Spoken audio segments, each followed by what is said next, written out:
तो जन्म से लेकर मृत्यु तक हम लोग क्या होते हैं, ऋणी होते हैं। क्या होते हैं? ऋणी।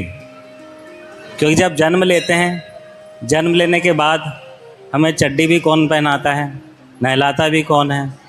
नहीं। फिर बड़े होते हैं, फिर अन्न जो गेहूँ होता है वो भी हम नहीं बनाते, हम फैक्ट्री में थोड़ी ना बनता है।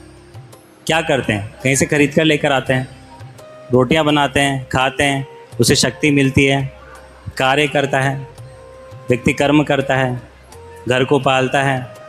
नहीं। और जब मरते हैं तब भी 4 लोग कंधे पर उठा कर लेकर जाते हैं। और इतना सब कुछ होने के बाद उसने ऋण ही ऋण लिया है, खुद का कुछ नहीं है, हमेशा दूसरों से लिया है। अगर ज्ञान की भी बात करें, अगर कुछ मैं बताने वाला हूँ, अब मैंने भी कहीं से सुना है, किसी भक्त से सुना है, भागवत से पढ़ा है, कहीं वेदों से सुना है, तो हर चीज़ हम दूसरों से प्राप्त करते हैं। फिर भी व्यक्ति को अहंकार होता है कि मैंने किया है। कर्ता अमिति मन्यते, वो अपने आप को कर्ता समझता है। जो सर्वोत्तम कर्ता समझता है कि मैंने ही किया है, उसे क्या बोलते हैं? राक्षस। क्या बोलते हैं? राक्षस। रावण कैटेगरी में आ जाते हैं। ऐसा नहीं कि राक्षस के लिए उसके लिए 2 सींग होना ज़रूरी है, अजीब सा फेस है ना, काला सा, या फिर डरावना चेहरा होना ज़रूरी नहीं। ऐसा हैंडसम भी हो सकता है, कोट पैंट हो सकता है, सेंट वगैरह लगाए हुए रख सकते हैं। नहीं, उसकी प्रवृत्ति और उसकी सोच से पता लगता है कि इसका स्वभाव राक्षसी है या देव है। तो देखा जाए तो हम ऋणी हैं। घर में तो हम लाइट्स वगैरह के बिल पे कर देते हैं, पानी का बिल पे कर देते हैं। जैसे अभी एक छोटा सा इंसिडेंट ध्यान आया, कोरोना काल में कितनी हालत ख़राब हो गई थी लोगों की। नहीं, एक ऑक्सीजन के लिए कुछ घंटे के लिए पता नहीं कितने लाख रुपए एक व्यक्ति को देने पड़ रहे थे। तो एक बार एक व्यक्ति बहुत रोने लगा सुबह की। बोला क्यों रो रहे हैं? बोले कि कुछ घंटे की ऑक्सीजन के लिए मैंने हॉस्पिटल को कई लाख रुपए दिए, और बचपन से लेकर बुढ़ापे तक फ्री में जो भगवान ऑक्सीजन दे रहे हैं, वहाँ तो मैंने कुछ पे ही नहीं किया। तो हर चीज़ के लिए ऋणी हम। सूर्य की रोशनी, चंद्रमा की रोशनी, जिससे सब्जियां पकती है, फलों में स्वाद आता है, रस आता है, वो चंद्रमा की रोशनी से आता है। सूर्य की रोशनी से हमें बारिश मिलती है, और बिना उसके तो हम जी ही नहीं सकते। तो ऋणी तो है, हर चीज़ के हम ऋणी हैं। देवताओं के, ऋषियों के, पड़ोसियों के, रिश्तेदारों के, सबके ऋणी हैं। अब इन सब का ऋण कैसे चुकाएं? इन सब का ऋण कैसे चुकाएं? तो श्रीमद् भागवत में बहुत सुंदर श्लोक है। देवर्षि भूताप्ता नृणाम पितृणाम ना किंकरो नायम ऋणी च राजन सर्वात्मना यह शरणम शरण्यम गतो मुकुंदम परिहर्ते करतम। जैसे देवताओं, पितरों के ऋण हैं, तो सभी के ऋण चुकते हो जाते हैं अगर आप मुकुंद की शरण ले लेते हो। जैसे कई बार इस्कॉन में ब्रह्मचारी भी होते हैं, गृहस्थ भी होते हैं, सभी लोग होते हैं। तो कई केस में ब्रह्मचारी ज्वाइन हो जाते हैं मिशनरी के तौर पर, घर छोड़कर। तो कई बार बोला जाता है कि पितरों के प्रति, रिश्तेदारों के प्रति इनका ऋण है, परंतु उसने किसकी शरण ली है, किसकी सेवा के लिए वो चीज़ करी है? मुकुंद की सेवा के लिए। तो वो ऋण से ऋण अपने आप ही हो जाता है। परंतु अगर वो सेवा न करके अपने मन मुताबिक व्यवहार करे, किसी गर्लफ्रेंड के साथ भाग गया, या लड़की किसी लड़के के साथ भाग गई, नहीं, तो फिर उसे पूरे कर्मों को स्वीकार करना पड़ेगा, उसे पाप का भागी बनना पड़ेगा। तो इसलिए शिला प्रभुपाद ने इस दुनिया को बहुत कुछ दिया है। तो हम सभी हाथ जोड़कर प्रभुपाद को धन्यवाद देंगे। आप मेरे बाद मंत्रों का उच्चारण करें। नमो विष्णुपादाय कृष्ण पृष्ठाय भूतले श्रीमते भक्ति वेदांत स्वामिनिति नामिने। नमस्ते सरस्वते देवे गौरवाणी प्रचारिणे निर्विशेषा शून्यवादी पाश्चात्य देशतारिणे। जय श्री कृष्ण चैतन्य प्रभु नित्यानंद श्री अद्वैत गदाधर श्रीवासादि गौर भक्त वृंदा। सभी साथ में हाथ ऊपर करके हरे कृष्णा कृष्णा कृष्णा हरे हरे, हरे राम राम राम हरे हरे। ज्योतिष शास्त्र के अनुसार 4 ऐसी तिथियां होती है जिसमें आपको मुहूर्त देखने की ज़रूरत नहीं पड़ती। तो उसमें से सर्वप्रथम आता है अक्षय तृतीया, दूसरी है विजयादशमी, तीसरी है कार्तिक महीने का पहला दिन, चौथी है चैत्र मास का पहला दिन जिसे उगादि के रूप में भी सेलिब्रेट किया जाता है। तो इन 4 तिथियों में आपको मुहूर्त देखने की ज़रूरत नहीं होती। परंतु जब आप भक्ति की आती है, भगवान की सेवा की आती है, तो वो आप किसी भी समय कभी भी कैसे भी कर सकते हो। कृष्ण का नाम जप करना है वो ग्रहण में भी कर सकते हो, और कोई दुविधा है तब भी आप कर सकते हो, वो हमेशा शुभकारी रहता है। तो आज हम बेसिकली अक्षय तृतीया की बात करेंगे। तो जैसे ही हम अक्षय तृतीया का नाम सुनते हैं तो ज़्यादातर के मन में क्या आता है, क्या सोचते हैं? हाँ जी, आका तीज के बारे में क्या सोचते हैं? शादियाँ, लड्डू, जलेबियाँ, यहाँ पर नहीं होता है, वहाँ पर नहीं होता है, इसी के बारे में दिमाग घूमता रहता है। और जो इसका असली महत्व है, इस दिन ऐसी क्या क्या घटनाएं घटी जो इस तिथि को और भी ज़्यादा पवित्र बनाती है। क्यों आखा तीज इतनी महत्वपूर्ण है?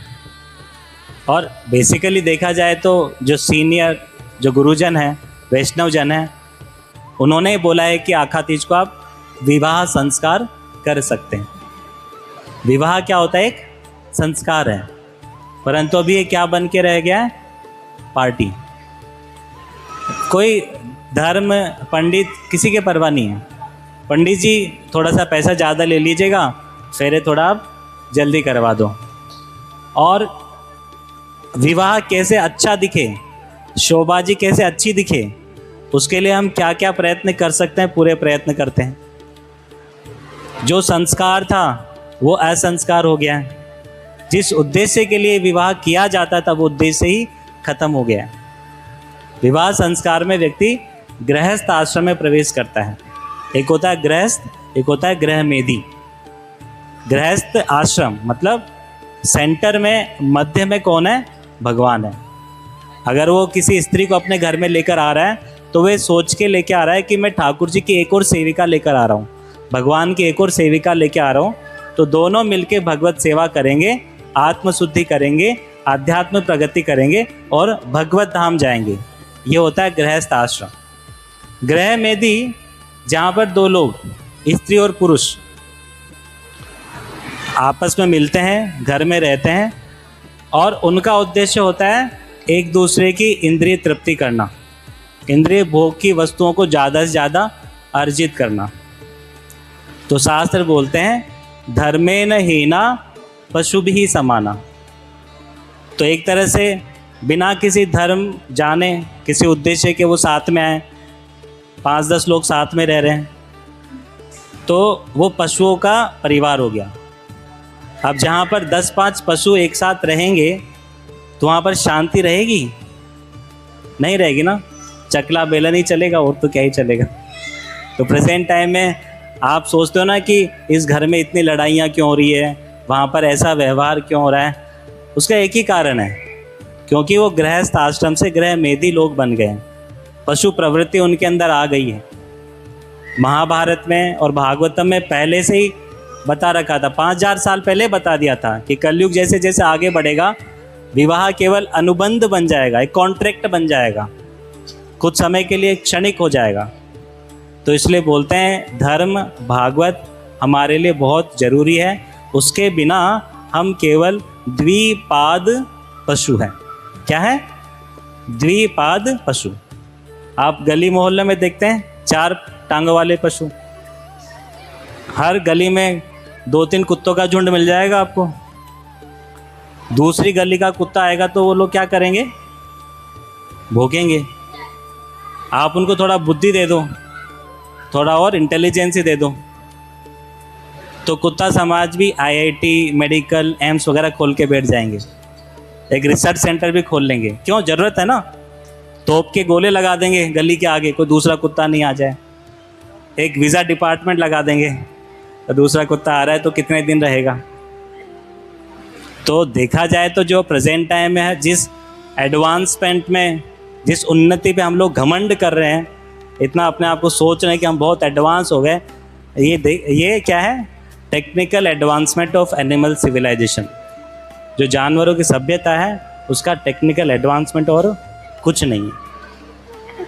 अगर टेक्निकल एडवांसमेंट ही शांति देता दुनिया को, तो आज कई देश इतने आगे हैं टेक्नोलॉजी में, अमेरिका, रूस, कितनी शांति है वहाँ पर। अभी देख सकते हैं प्रेजेंट टाइम में लाइव एग्जाम्पल आप लोग देख सकते हैं कि भौतिक उन्नति आपको कितनी शांति दे पाएगा। तो हम बात कर रहे थे विवाह संस्कार की।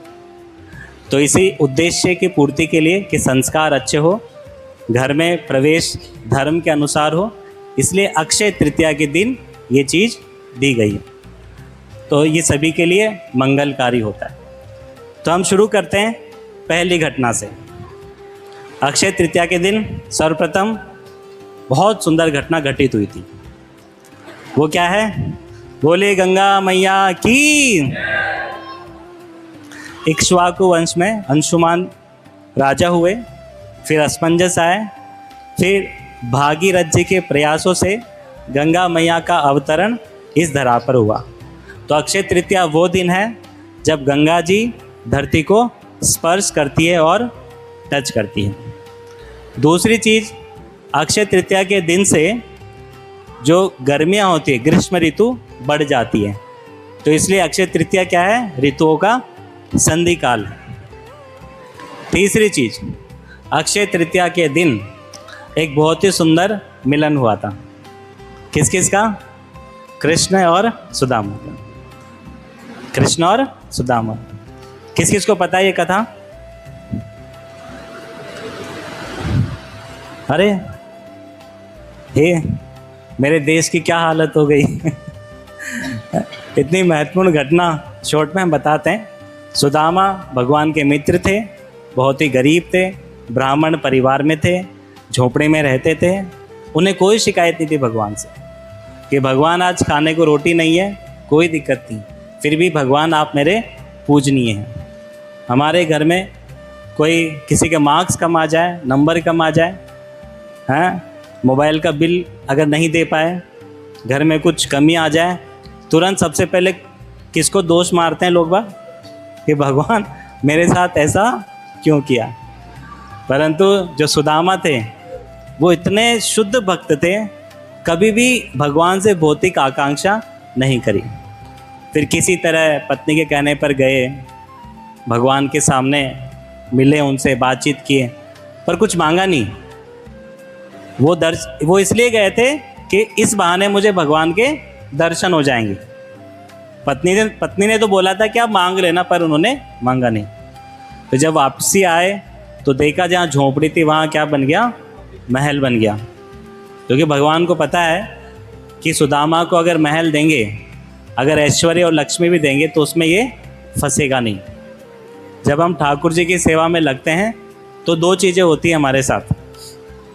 पहली, अगर आप में कोई भौतिक इच्छा है, कोई भी भौतिक इच्छा है, या तो भगवान उस इच्छा को ही ख़त्म कर देंगे, या फिर वो इच्छा पूरी तब करेंगे जब आप उसमें फंस नहीं जाओ। वो देखते हैं, भक्तों को देखते हैं कि उसमें फंस जाएगा या नहीं। जैसे होता है ना, किसी के पास लाख रुपए है तो भक्ति, परंतु लाख रुपए आते ही वो सिनेमा चला गया, क्लब चला गया, वहाँ वेस्ट कर देगा। और वहाँ पर एक और व्यक्ति है, उसके पास भी लाख रुपए हैं, तो वो नियम के हिसाब से कि इतना मुझे परिवार में चाहिए और इतना मेरे भगवान की सेवा में मैं लगाऊंगा। तो भगवान ये ऑब्जर्वेशन सभी भक्तों के लिए करते हैं। तो ये अक्षय तृतीया वो दिन है जब सुदामा और भगवान कृष्ण का क्या हुआ था, मिलन हुआ था। जगन्नाथपुरी, कितने भक्त जगन्नाथपुरी गए? सबसे निवेदन है जगन्नाथपुरी जाके आए, भगवान का धाम है। तो जगन्नाथपुरी में हर साल नए रथों का निर्माण होता है और रथों का निर्माण अक्षय तृतीया के दिन से ही शुरू होता है। इसी दिन रथों का निर्माण क्या होता है, शुरू होता है। पांचवा, जगन्नाथपुरी में एक उत्सव होता है, भगवान के एक उत्सव विग्रह राधा मदन मोहन जी, उनको नौका विहार के लिए नरेंद्र सरोवर है, एक बहुत सुंदर सरोवर है, वहाँ पर श्री चैतन्य महाप्रभु नित्य स्नान और दर्शन के लिए जाया करते थे। तो वहाँ पर उनका नौका विहार होता है 21 दिनों के लिए। और ये यात्रा किस दिन से शुरू होती है? अक्षय तृतीया के दिन से। उडुपी, उडुपी में एक मंदिर है भगवान कृष्ण का, उडुपी कृष्ण। ये छोटी सी घटना आती है उस मंदिर के बारे में कि वहाँ पर एक कनकदास करके भक्त थे। वो थोड़े निम्न कुल में पैदा हुए थे। तो उस समय कुछ ऐसा माहौल चल रहा था कि जो उच्च कोटि के ब्राह्मण हैं वो निम्न कोटि लोगों को मंदिर में एंट्री नहीं दे रहे थे। कई जगहों पर ऐसा हो गया था। तो कनकदास शिकायत नहीं की, कोई बात नहीं, हम बाहर बैठ के भजन कर लेंगे। तो उनसे कुछ गलती हुई होगी, किसी कारण से ब्राह्मणों और उनके मध्य लड़ाई हो जाती है। तो कनकदास को मंदिर के पीछे ले जाते हैं और उन्हें कोड़े मारने लगते हैं। अब कनकदास फिर भी भगवान से शिकायत नहीं कर रहे हैं। वो मन में आ ही नहीं रहा उनके कि मैं इनके प्रति, ब्राह्मणों के प्रति शिकायत करूं। वो भगवान के भजन गाते हैं। जैसे बोलते हैं कृष्णा, तो कृष्ण जो विग्रह स्वरूप में उस मंदिर में है, उनका विग्रह पलटता है, पीछे की दीवार टूटती है और वहीं पीछे से कनकदास को दर्शन देते हैं। और आज भी आप जाएंगे वहाँ दर्शन करने के लिए, आपको सामने के दरवाजे से नहीं दर्शन होंगे, आपको पीछे से जाके दर्शन करने पड़ेंगे। तो वहाँ पर एक पात्र रखा हुआ है, अक्षय पात्र। तो वो आज के दिन, अक्षय तृतीया के दिन निकलता है और उसकी क्या की जाती है, वर्शिप की जाती है। अभी अक्षय पात्र आया कहाँ से? ये मिला था पांडवों को जब वो वनवास में थे। द्रौपदी ने भगवान की पूजा करी तो सूर्य नारायण ने उन्हें वो पात्र दिया था। और कारण क्या था, उसकी विशेषता क्या थी? उस पात्र में कभी भोजन का क्षय नहीं होगा, कभी भोजन खत्म नहीं होगा, इसलिए वो पात्र क्या हो गया, अक्षय पात्र। तो बोले अक्षय पात्र की जय।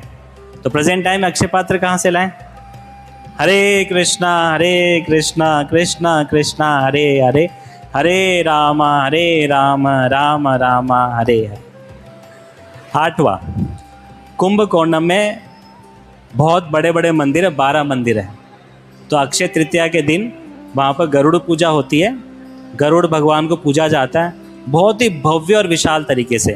अगर आप वहाँ कभी जाते हैं, दर्शन करते हैं अक्षय तृतीया के दिन, आपके रोंगटे खड़े हो जाएंगे, इतना भव्य कीर्तन वहाँ पर किया जाता है। एक बार नंद महाराज, उन्होंने प्रयागराज का महत्व सुन रखा था, तो बोलते हैं मैं प्रयाग स्नान करने जाऊंगा। फिर कृष्णा बोलते हैं कि बाबा आप ऐसा करें, आज न जाएं, आप कल जाइएगा। कल क्या है? अक्षय तृतीया। ठीक है, कल जाएंगे। तो नंद महाराज सुबह उठते हैं, स्नान करने के लिए पास में सरोवर है, पावन सरोवर, वहाँ जाते हैं। वहाँ देखते हैं एक व्यक्ति जिसने बहुत सुंदर मुकुट पहना हुआ है, बहुत अच्छे वस्त्र पहने हुए हैं और आभूषण वगैरह, एक राजा की तरह वो लग रहा है। वो व्यक्ति क्या कर रहा है? वो व्यक्ति पावन सरोवर में स्नान कर रहा है, वापस निकल के जो ब्रज की धरती है वहाँ पर लोट पलोट हो रहा है। लोट पलोट होने के बाद वापस आ रहा है और ब्रज में सरोवर में स्नान कर रहा है और वापस से वही क्रिया बार बार किए जा रहे हैं। तो नंद महाराज बोलते हैं क्या है कौन? तो बोलते हैं मैं तीर्थराज प्रयाग हूँ, मैं तीर्थराज प्रयाग हूँ। प्रयाग में बहुत सारे लोग आते हैं, स्नान करते हैं और अपने पाप मेरे अंदर छोड़ जाते हैं। तो उन पापों के निस्तारण के लिए मैं ब्रज की धरती पर आकर क्या होता हूँ? लोट पलोट होता हूँ। फिर नंद महाराज सोचे जब तीर्थराज प्रयाग ही यहाँ पर आए हैं तो मैं प्रयाग जाकर क्या करूँगा, तो मैं बेटर यहीं पर स्नान कर लूँ। तो बोलिए नंद महाराज की जय। तो ये घटना भी किस दिन घटित हुई? अक्षय तृतीया के दिन। और इस दिन हर साल प्रयागराज कहाँ पर भ्रमण करने आते हैं? ब्रज क्षेत्र में। एक जगह सिंहाचलम, साउथ इंडिया में सिंहाचलम, वहाँ पर प्रहलाद महाराज, आप सभी ने महाअवतार नरसिंहा मूवी देखी? किस किस ने देखी हाथ खड़ा करें, बाकी पीछे वाले नहीं देखी। तो महाअवतार नरसिंहा, उसमें आपने प्रहलाद महाराज की भक्ति के बारे में देखा होगा। तो प्रहलाद महाराज जब बड़े होते हैं, शासन करते हैं, फिर बाद में अपने बेटे विरोचन उनको राजपाट देकर सिंहाचलम क्षेत्र में आते हैं और भगवान की तपस्या करते हैं। और फिर नरसिंह देव उनके समक्ष प्रकट होते हैं। फिर वो उनसे रिक्वेस्ट करते हैं कि प्रभु आपने मेरे पिताजी के बड़े भाई को वराह स्वरूप में मारा था, वध किया था, तो मैं आपका वो भी स्वरूप देखना चाहता हूँ। तो फिर भगवान ने वराह का मुख धारण किया और शरीर किसका रखा? सिंह का। तो वो स्वरूप भगवान ने प्रहलाद महाराज को दिखाया। फिर प्रहलाद महाराज ने रिक्वेस्ट किया मैं चाहता हूँ कि आप इस विग्रह के स्वरूप में यहीं पर विराजमान हो जाइए। तो भगवान वहीं विराजित हो गए। बहुत वर्षों पहले की बात है। फिर बाद में एक बार कोई गंधर्व होते हैं, उनका नाम उर्वशी और पुरुरवा, वो पुष्पक विमान से ऊपर से जा रहे हैं। तो जैसे ही उनका पुष्पक विमान सिंहाचलम के ऊपर आता है तो आगे बढ़ ही नहीं पा रहा, वहीं रुक जाता है। तो वो नीचे आते हैं, देखते हैं कि भगवान के विग्रह हैं। तो भगवान आदेश करते हैं कि आप मुझे चंदन से लेपित करिए। तो आज भी पूरे साल भर जो वहाँ भगवान के विग्रह हैं चंदन से ढके हुए रहते हैं। आप दर्शन नहीं कर पाएंगे, केवल चंदन का एक शिवलिंग जैसे आपको दर्शन होंगे। परंतु अक्षय तृतीया के दिन क्या होता है? उनका दर्शन होता है। बोलिए वराह नरसिंह भगवान की जय। ब्रह्मा जी के पुत्र थे कुश, कुश के बाद आए कुशनाभ, कुशनाभ से हुए गाधी। अब गाधी के कोई पुत्र नहीं था, उनके एक पुत्र थी, उनका नाम था सत्यवती। क्या नाम था? सत्यवती। उनका विवाह हुआ रुचिक ऋषि से। अब रुचिक ऋषि तपस्या में लीन होते हैं, अपनी साधना में होते हैं। फिर वो जब साधना से उठते हैं तो सत्यवती से पूछते हैं आपको क्या चाहिए? तो बोलते हैं कि मुझे पुत्र चाहिए। अब जो सत्यवती की माँ है, मतलब गादी की पत्नी, उनके भी कोई पुत्र नहीं था। तो वो भी बोलती है कि हमने बेटी तो आपको दे दी, तो आप ऐसा करें कि ऐसी कोई व्यवस्था करें कि हमें पुत्र की प्राप्ति हो। तो रुचिक ऋषि उन्हें 2 पात्र देते हैं। एक पात्र सत्यवती को देते हैं, एक पात्र सत्यवती की माँ को देते हैं। अब सत्यवती की माँ सोचती है कि मेरी बेटी को उन्होंने कोई स्पेशल खीर या उसमें द्रव्य दिया होगा, उनकी ज़्यादा अच्छी संतान होगी। तो वो अपनी बेटी के पास जाती है बोलती है कि हम ये दोनों एक्सचेंज कर लेते हैं, आप अपना पात्र मुझे दे दो क्योंकि हमारा राज्य है, तो राज्य को चलाने के लिए एक अच्छी संतान की जरूरत है, और मेरा पात्र आप ले लो। तो उन्होंने रुचिक ऋषि को बिना बताए पात्र एक्सचेंज कर लिए। एक्सचेंज करने के बाद कई समय बाद रुचिक ऋषि को जब ये बात पता लगती है तो वो बोलते हैं कि तुमने बहुत गलत किया, मैंने उनके हिसाब से एक क्षत्रिय पुत्र उन्हें प्राप्त हो वो चीज़ उन्हें दी थी, परंतु अभी क्षत्रिय पुत्र, क्षत्रिय का स्वभाव होता है हिंसक, अभी वो पुत्र हमारे यहाँ जन्म लेगा। तो फिर सत्यवती प्रार्थना करती है, नहीं नहीं मुझे ऐसा पुत्र नहीं चाहिए।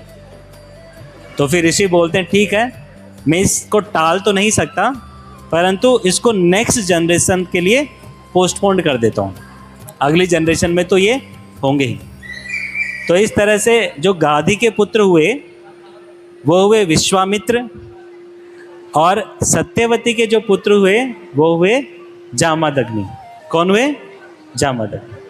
और उनकी पत्नी हुई रेणुका, और उनसे जो संतान हुई वो हुई, बोलिए परशुराम भगवान की जय।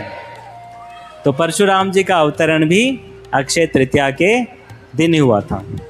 और बोलते हैं कि भगवान के कई तरह के एक्सपेंशन होते हैं, जैसे पुरुष अवतार, लीला अवतार, गुणावतार, मनवंतर अवतार, युगावतार और शक्तावेश अवतार। जो परशुराम जी थे वो भगवान के कौन से अवतार थे? शक्तावेश अवतार। अब उनके बारे में बहुत कथाएं प्रचलित है, पर दो घटनाएं हम यहाँ पर सुनेंगे। तो सबसे पहले उनकी माँ रेणुका जी के बारे में, बहुत ही पतिव्रता सती। बोलते हैं कि जो स्त्रियां सती होती है, सती तो बोले तो चेष्ट, तो कई तरह की शक्तियां उनके अंदर अपने आप ही आ जाती हैं। अब रेणुका में क्या खास बात थी कि जब भी वो पानी लेने जाती, जल लेने जाती नदी में, तो घड़ा लेकर नहीं जाती। वो क्या करती है, जाती है नदी के पास, वहीं से मिट्टी लेती है और मिट्टी से घड़ा बना लेती है और तुरंत पक जाता है। वो हाथ की हाथ वो रेडी कर लेती है घड़ा, और उसमें पानी भरकर वो लेकर आती। तो एक बार क्या होता है, कोई गंधर्व वहाँ से गुजर रहे होते हैं। गंधर्व बोले तो उच्च लोकों के निवासी। तो उनको देखती है तो हल्की से एक मन में भाव आता है कि कितने सुंदर व्यक्ति है, कितने सुंदर पुरुष है। पर पुरुष के प्रति ऐसा भाव उनके मन में आ गया। अब वो जो घड़ा उन्होंने बनाया था वो घड़ा वहीं पर फूट गया, बन ही नहीं रहा वो। अब ये बात पता चल जाती है किनको? जमदग्नि ऋषि को। फिर जब परशुराम आते हैं वहाँ पर, फिर वो उनके पिताजी उन्हें आदेश देते हैं कि आप अपनी माँ का क्या कर दो, गर्दन अलग कर दो। बहुत बड़ा आदेश था।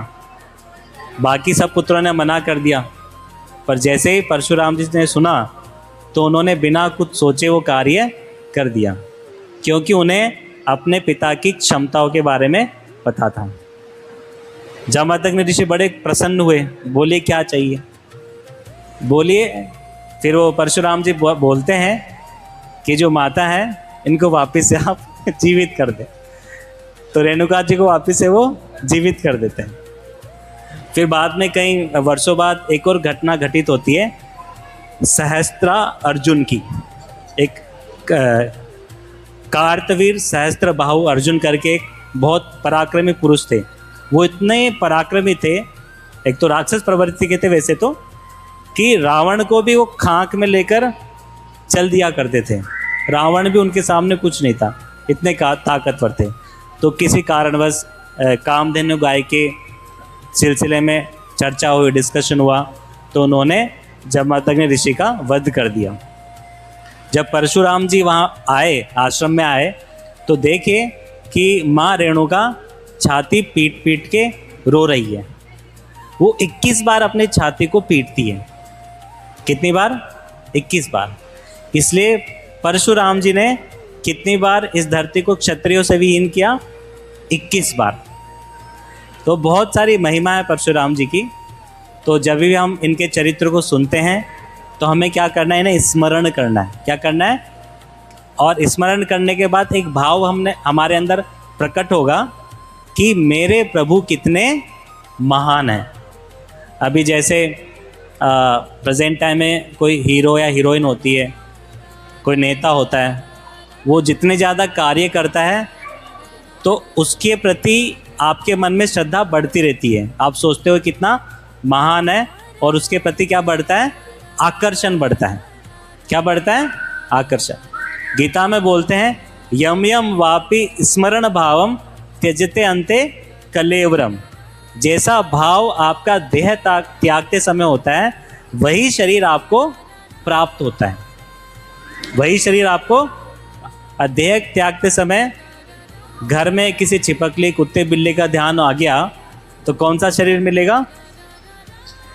हाँ जी, छिपकली और कुत्ते का नहीं, भाव में वही है ना। तो इसलिए बोलते हैं अंत काले नारायण स्मृति। अंत काल में किसका स्मरण आना है?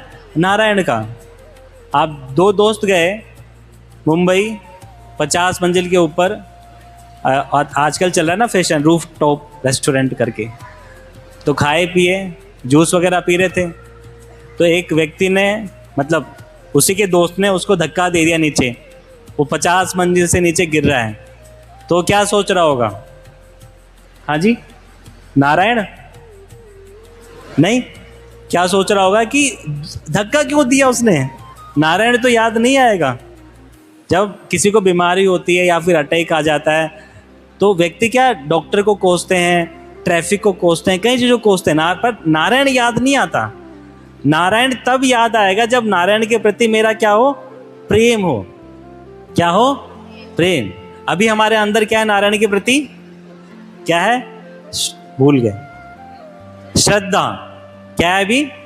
श्रद्धा। और श्रद्धा से प्रेम तक की सीढ़ी बहुत लंबी है। कभी मौका मिले तो आचार्य की किताब पढ़िएगा, कितनी स्टेजेस उसमें होती है। हम आगे बढ़ते हैं। तो परशुराम जी का अवतरण अक्षय तृतीया के दिन हुआ। ब्रह्मा जी के पुत्र मनु और शत्रुपा कौन थे? और उनके 3 पुत्रियां हुई।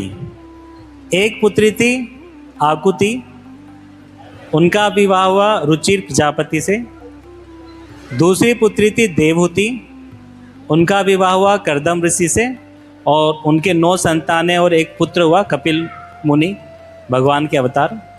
तीसरी पुत्री थी प्रसूति और उनका विवाह किससे हुआ? दक्ष से। उनके 16 पुत्रियां हुई। 16 में से एक थी स्वधा,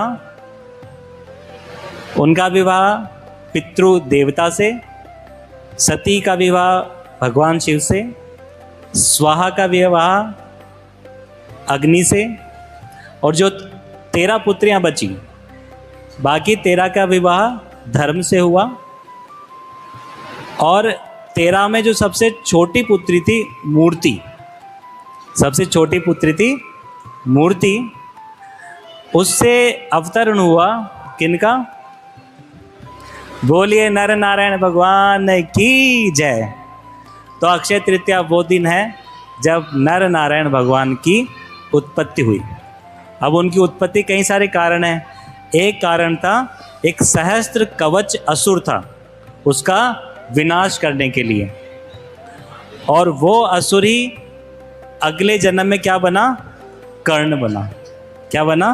कर्ण बना। उस कथा में नहीं जाएंगे क्योंकि हर कथा का डीपली अगर वर्णन करने लगे तो शायद पूरा दिन 12 घंटे 13 घंटे चले जाएं।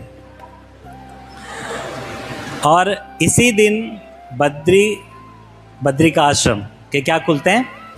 कपाट खुलते हैं। बोले 4 धाम की जय।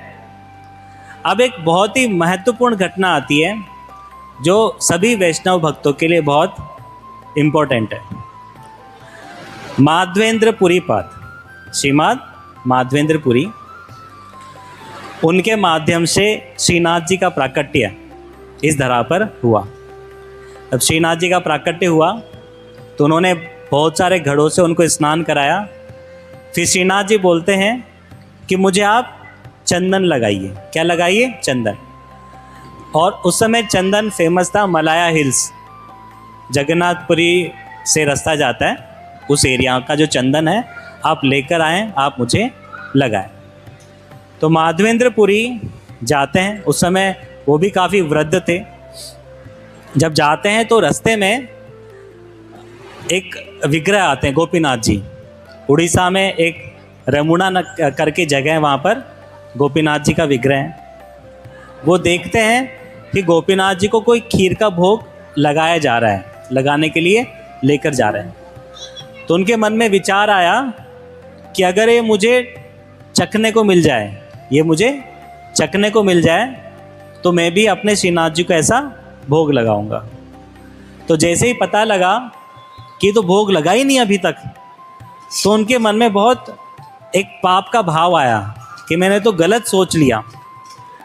तो इसलिए वो मंदिर छोड़कर बाहर कहीं दूर थोड़ा चले गए। अब बोलते हैं जो भगवान के जो भक्तों के मन में जो भी भाव होता है तो भगवान उसकी पूर्ति करते हैं। जब वहाँ के पुजारी खीर को लेने आते हैं भोग लगाने के बाद, जो मटके होते हैं उनमें एक संख्या कम पड़ जाती है, काफ़ी ढूंढते नहीं मिलता। फिर बाद में भगवान स्वयं, गोपीनाथ जी स्वयं पुजारी को बोलते हैं कि वो एक मटका मैंने अपने एक भक्त के लिए छिपा रखा है, आप उन्हें जाकर दो। वो मटका लेते हैं और बाहर ढूंढते हैं, कोई है माधवेंद्रपुरी, आपके लिए भगवान ने एक खीर का मटका चुराया है, आप कृपया करके ग्रहण करें। हैं, वो हाथ में जो पुराने ज़माने में दिए होते थे उसको लेकर वो चल रहे हैं। फिर कहीं पर कोने में मिलते हैं माधवेंद्रपुरी, फिर बोलते हैं कि ऐसे ऐसे भगवान ने आपके लिए मटका चुराया। इतने खुश होते हैं कि वो खीर के साथ तो जो मिट्टी का मटका था वो उसे भी खा जाते हैं, मिट्टी के मटके को भी क्या करते हैं, खा जाते हैं। इस तरह से जो गोपीनाथ जी थे वो क्या बने, क्षीर चोर गोपीनाथ। फिर इस घटना के बाद वो जाते हैं जगन्नाथपुरी, वहाँ चंदन इकट्ठा करते हैं, राजा भी उनकी मदद करता है। वापस लेकर जब वो आ रहे हैं तो गोपीनाथ जी पुनः उन्हें रास्ते मिले। तो श्रीनाथ जी आदेश देते हैं कि आप ये जो चंदन लेकर जा रहे हो ये आप गोपीनाथ जी को ही लगा दीजिए, यहीं पर आप इन्हें ऑफ़र कर दीजिए, मैं समझूंगा मुझे लग गया। तो वो चंदन गोपीनाथ जी को लगाया जाता है। तो उसी व्यवस्था के कारण आप देखेंगे जितने भी इस्कॉन टेम्पल होते हैं उनमें भी भगवान को क्या, चंदन लगाया जाता है। तो चंदन आप देख रहे हैं कहीं भक्त चंदन सेवा कर रहे हैं, तो ये कुछ दिनों बाद थोड़ा जब इकट्ठा हो जाएगा तो भगवान को ये चंदन लगाया जाएगा। बोलिए श्रीपाद माधवेंद्रपुरी की जय, गोपीनाथ जी की। तो बस अब कुछ और घटनाएं घटी है, इसको संपूर्ण कर लेते हैं, फिर कीर्तन शुरू होगा। भगवान विष्णु के अवतार हयग्रीव, उनका अवतरण इस दिन हुआ वेदों को बचाने के लिए। ब्रह्मा जी ने अपनी क्रिएशन, रचना इसी दिन शुरू करी थी, अक्षय तृतीया के दिन। ब्रह्मा जी का एक दिन कितना होता है?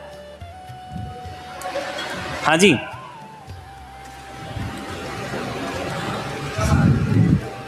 ब्रह्मा जी कितने साल जीते हैं? 4 अरब 32 करोड़ साल का ब्रह्मा जी का क्या होता है? एक दिन, मतलब 12 घंटे।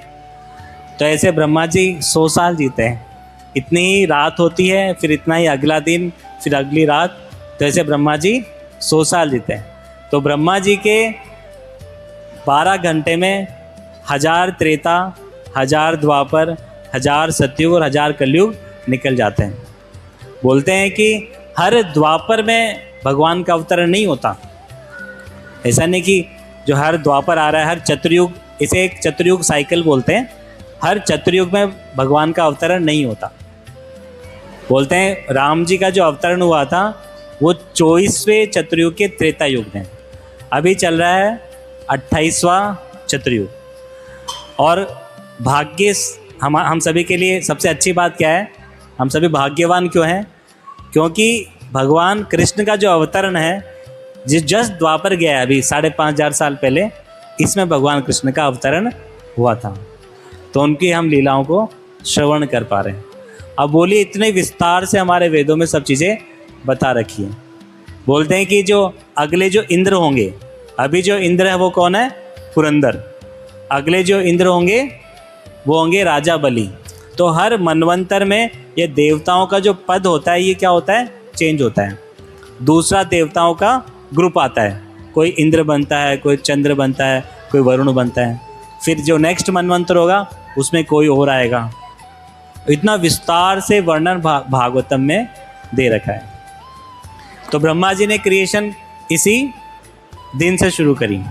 अगर आपने अपने जीवन का लाभ नहीं उठाया भगवत धाम जाने का, इस जन्म मृत्यु के चक्कर से बाहर निकलने का, अगर ब्रह्मा जी सोने चले जाते हैं बाद में, तो हम 4 अरब 32 करोड़ साल सुप्त अवस्था में रहेंगे। और जब ब्रह्मा जी जगेंगे तो वापस से जीव ने जहाँ अपनी इच्छाएं छोड़ी थी ना, तो उसी के कर्मों के अनुसार उसे नया शरीर दिया जाएगा। तो इतना विशाल वर्णन भागवतम में दे रखा है। त्रेता युग और द्वापर का जो स्टार्टिंग है वो भी इसी दिन से होता है। और एक और घटना इस दिन बहुत सुंदर तरीके से घटी। कौन सी घटना?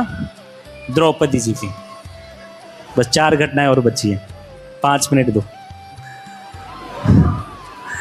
जब द्रौपदी का चीरहरण किया जा रहा था तो उसने सबको पुकारा कि मेरी रक्षा करें, मेरी रक्षा करें। नहीं, हम लोग भी क्या करते हैं, जब हमारा कोई दुख होता है, चीरहरण बोले तो दुख ही है, किसी ने गाड़ी ठोक दी, कोई ट्रक चढ़ गया, कोई बीमारी आ गई, वो दुख ही है, वो वेदना ही है। चीरहरण में द्रौपदी को क्या थी? वेदना हो रही थी। तो हमें वेदना होती है तो हम क्या करते हैं, अलग अलग नेताओं के पास जाते हैं कि नेता मुझे सुरक्षा देगा, ये वाले लोग मुझे सुरक्षा देंगे। जब द्रौपदी को लगा कि कोई सुरक्षा नहीं देगा तो उसने क्या किया, द्रौपदी जी ने अपने दोनों हाथ खड़े कर दिए और क्या बोली वो, हरे कृष्णा कृष्णा कृष्णा हरे हरे, हरे राम राम राम हरे हरे। तो भगवान ने अक्षय तृतीया के दिन ही द्रौपदी जी की लाज बचाई। अभी हम बात कर रहे थे श्रीनाथ जी की, फिर बाद में माधवेंद्रपुरी पाद के बाद में ये सेवा दी जाती है वल्लभाचार्य जी को। तो इसी दिन उन्होंने गोवर्धन के ऊपर श्रीनाथ जी के लिए मंदिर की स्थापना करी थी। लक्ष्मी जी ने बहुत सारा धन किसको दिया? कुबेर को दिया, और उन्हें देवताओं क्या बनाया? खजांची। बहुत धन दिया। तो इसलिए अक्षय तृतीया के दिन लोग क्या सोचते हैं कि धन हम खरीदें, वो सोचते हैं कि इसमें लक्ष्मी जी का वास होता है। बांके बिहारी लाल की जय। केवल और केवल अक्षय तृतीया के दिन बांके बिहारी जी के चरण दर्शन होते हैं। और महाभारत कई दिनों तक चला। अक्षय तृतीया के दिन उसके विराम की घोषणा की गई। अन्नपूर्णा देवी, जो अन्न की देवी है, उनका अवतरण इस दिन हुआ। ब्रह्मा जी के जो पुत्र है अक्षय कुमार, उनका अपीयरेंस भी इस दिन हुआ। महाभारत की रचना वेदव्यास जी ने बोलना शुरू किया, गणेश जी ने लिखना शुरू किया, वो इसी दिन हुआ।